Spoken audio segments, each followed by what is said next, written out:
Bonjour tout le monde. Alors, je suis retombé sur la boîte d'une de mes figurines préférées en ce qui concerne Dragon Ball. Et avant que j'aille la ranger dans ma cave, j'en profite pour vous faire une petite présentation justement de cette figurine et vous montrer la boîte que vous puissiez la repérer si jamais vous êtes intéressé de la retrouver en magasin. Donc, il s'agit donc d'une figurine, donc forcément un Bandai, et hop, pas de pasto. Donc dans la gamme Matchmakers. Donc, je ne sais pas si vous connaissez. Alors c'est une figurine qui est sortie en 2021. Vous avez donc première face C18 à partir de mi-cuisse, qui est montré. Sur les côtés, donc C18, le buste avec derrière le buste de Trunk, de la figurine de Trunk. Pareil sur l'autre côté, pas beaucoup d'originalité. Et à l'arrière, vous avez donc la figurine présentée de haut en bas, histoire de faire une petite idée de ce que cela rend. Voilà pour ce qui est de, de la boîte. Passons maintenant au plus important, la figurine. Alors comme je vous l'ai dit, je l'aime beaucoup. Je l'aime beaucoup parce que la pose, pose iconique, pour ceux qui ont lu le manga ou même qui ont suivi la série animée, voilà, c'est une des poses les plus connues de ces 18. Euh, Sculpture, personnellement, j'ai rien à dire. Ça me convient parfaitement, ça me convient encore plus en fait que la Glitter and Glamour, parce que voilà, c'est une question de goût personnel, mais moi je trouve que c'est bien de respecter le chara design d'origine en fait. C'est sympa de rendre les personnages pulpeux, etc. Ça peut bien rendre, mais avoir quelque chose d'un peu plus accurate, c'est aussi très agréable. Voilà. Surtout que ça ne gâche rien en fait à la beauté du personnage. Donc, on va revenir en détail sur le sculpte. Ce que vous pouvez déjà voir, je pense déjà là, rien qu'à l'image, c'est le travail des textures. Voilà. Là, vous avez une photo de haut en, enfin, vous avez une prise de vue de la sculpture de haut en bas. On voit qu'il y a des travails de texture. Vous voyez là, au niveau de la robe, un petit effet d'usure au niveau du blouson. Si on prend les manches, hop, je vais vous rapprocher ça. Est-ce qu'on voit bien? Voilà, vous voyez, on voit qu'il y a des petites traces de peinture, etc. Donc ça a été travaillé pour donner un petit effet. Alors la texture est très discrète au niveau du t-shirt. Le sculpt par contre est bon. Il permet quand même de donner un... Voilà. Il permet de donner quand même une bonne dimension au corps. On voit bien les effets d'ombre, etc. Donc pour moi, rien à dire. Et alors si on commence à rentrer dans le détail, bah, voilà. Là on arrive sur la partie vraiment... donc on va commencer par le blouson. Donc pareil, là on est sur des blousons avec bah, des boutons donc, qui ne sont pas dessinés, qui sont imprimés en relief. On a au niveau de la manche, vous voyez là, on voit que c'est une manche qui est emboîtée, donc pas de problème de coulure. Ça, c'est quand même très agréable.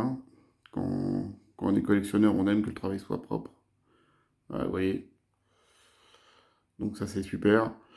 Les manches avec, vous savez, le petit effet strié. Alors bon, je sais qu'il y a la discussion de savoir est-ce qu'on est censé mettre l'effet des stries avec, enfin mettre du noir pour marquer les stries ou pas. Est-ce que c'est accurate par rapport au manga? Là, pour moi, ça rend bien. Et franchement, l'effet des manches, on voit bien qu'elle est en train de tendre le bras et qu'elle va lâcher une boulette, quoi. Donc pour moi, c'est nickel. Travail des mains,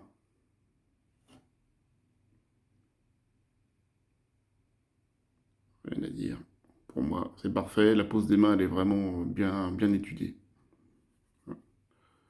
Hop, pareil, sur l'autre côté.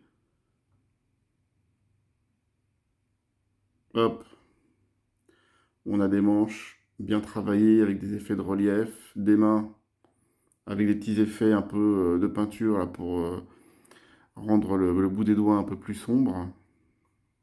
Derrière, bah, le mythique logo du ruban rouge. Ça, c'est vraiment le bonheur de la tenue d'origine de ces 18, quoi. Elle était vraiment, vraiment sympa. En dessous, donc la jupe. Alors la jupe, les textures sont peut-être un peu plus discrètes à l'arrière.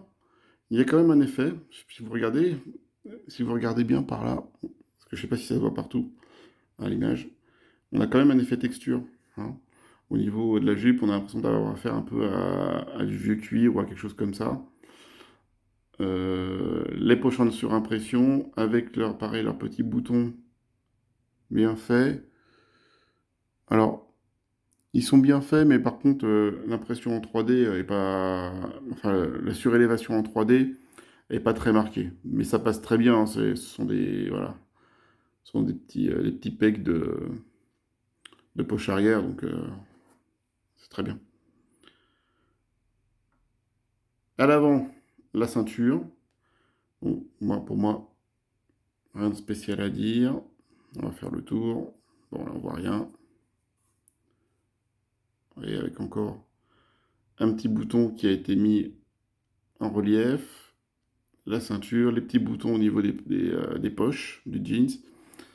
Pour moi, c'est vraiment nickel, quoi, hein. De toute façon, bon, voilà. C'est un des personnages que je préfère dans la licence. Et là, qu'il a été respecté à ce point-là, ça fait vraiment, vraiment plaisir. Le visage. Alors, le visage, moi je trouve qu'il a été réussi. Alors, il a été réussi, on va voir, hein, j'ai juste un petit défaut à mentionner. Euh, le vent dans les cheveux, le détail du travail, du sculpte des cheveux, pour moi c'est nickel. Le regard, on retrouve 100% C18.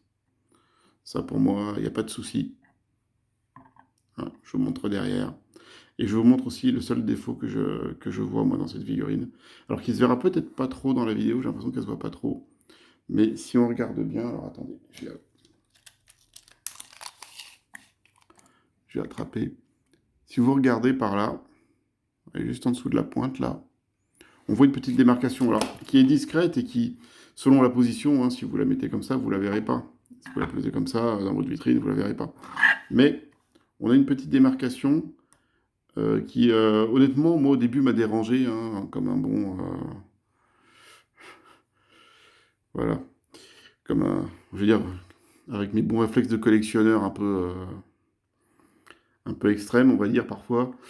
Bon, voilà, ça m'a un petit peu dérangé, mais voilà, ça se voit pas tant que ça. Mais sachez-le, si vous achetez cette figurine-là, c'est un problème qui est un problème général. C'est-à-dire que toutes les figurines ont ce problème-là. C'est pas un problème d'usinage lié à la figurine. Donc vous aurez voilà, ce problème. Ah, peut-être que là, je vais peut-être mieux vous montrer. Voilà, ce problème de démarcation, hein, qui est un problème de moule, je pense, hein, mais qui, moi, ne me dérange plus trop.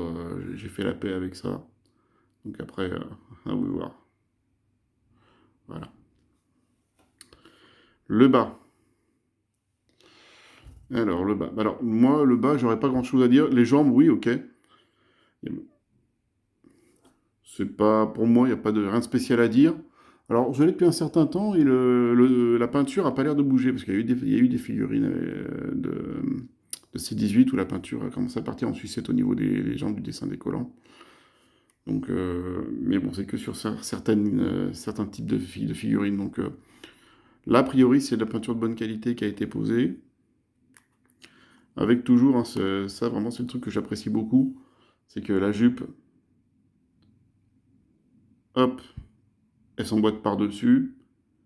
Et les bottes, hop, elles sont aussi emboîtées. Donc pas de problème de débordement de peinture. Et ça, c'est vraiment agréable. Et les bottes, bah, alors là, pour le coup, pareil, très bien aussi, hein, comme pour la Glitter Glamour. On voit bien, on voit bien les lanières. Je trouve que les bottes sont bien modélisées avec des petits effets là. Je sais pas si. Vous voyez là, on voit bien les petites pliures. Pour moi, c'est nickel. Et on voit même les effets de texture, vous voyez, sur le côté de la botte, comme ça, là. On voit bien qu'il y a des effets de texture. C'est vraiment... Alors là, bon, vous avez le copyright, hein. On voit vraiment que c'est une statue qui a été vraiment très travaillée. Pour 18 cm, pour moi, c'est de la bonne. Et en plus, je crois qu'elle coûte plus si cher que ça. Vous pouvez la trouver pour des prix très raisonnables. Moi-même, j'avais chopé, je crois, dans un truc genre Micromania ou un truc. On peut le retrouver encore en magasin. Le socle. Bah, le socle, alors ça, bon, bah voilà, socle noir. Sans intérêt spécial, avec des éléments liés à la marque en dessous. Mais voilà, rien de spécial à dire. Il est stable. Voilà, la figurine, vous pouvez la poser, elle va pas tomber. Voilà. Donc, quelques petites. Alors, je vous laisse sur un plan comme ça, un peu serré au-dessus. Et je vais tourner un petit peu pour vous montrer ce que ça donne quand on tourne la statue.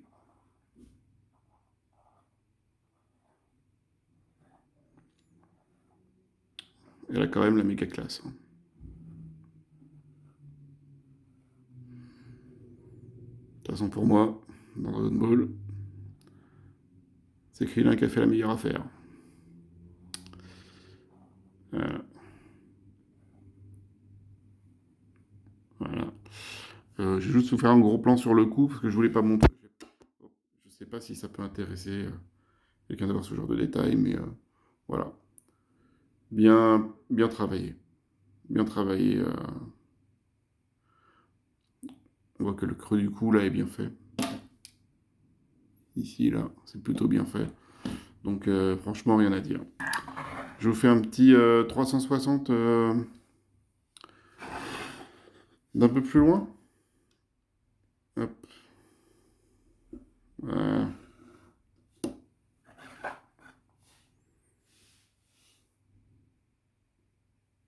C'est parti. Voilà. Moi, j'ai mis comme ça, et en face, j'ai mis un personnage de Trunk. Vous savez, le Trunk avec son épée, là, en train d'attaquer. Je sais pas si j'ai... Non, j'ai pas encore fait la... Je n'ai pas présenté la figurine, peut-être que je le ferai si ça vous intéresse. Mais du coup, ça fait une petite scène de bataille sympatoche, quoi. Voilà.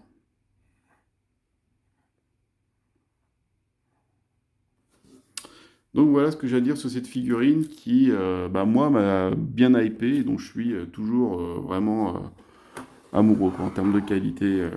Je vous mets, hop, un dernier visuel avant qu'on se quitte. Voilà. Jolie figurine. 2021, donc pas si vieille que ça, hein, donc c'est pas du rétro, hein, c'est encore jeune.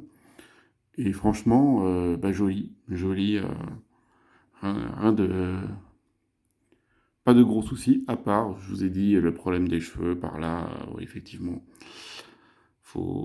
c'est à vous de voir, là, c'est vraiment une question de goût personnel, mais en fait, comme pour toutes les figurines, en fait, c'est toujours pareil, il faut collectionner ce qu'on aime, pas ce qui a de la valeur ou ce qui est reconnu comme étant quelque chose de bien. Le but, c'est de se faire plaisir. Sinon, on se perd dans des collections qui ne sont pas pour nous au final. Et c'est comme ça qu'on se retrouve à les revendre. Bon, allez, je vous dis à ciao et peut-être pour une prochaine vidéo.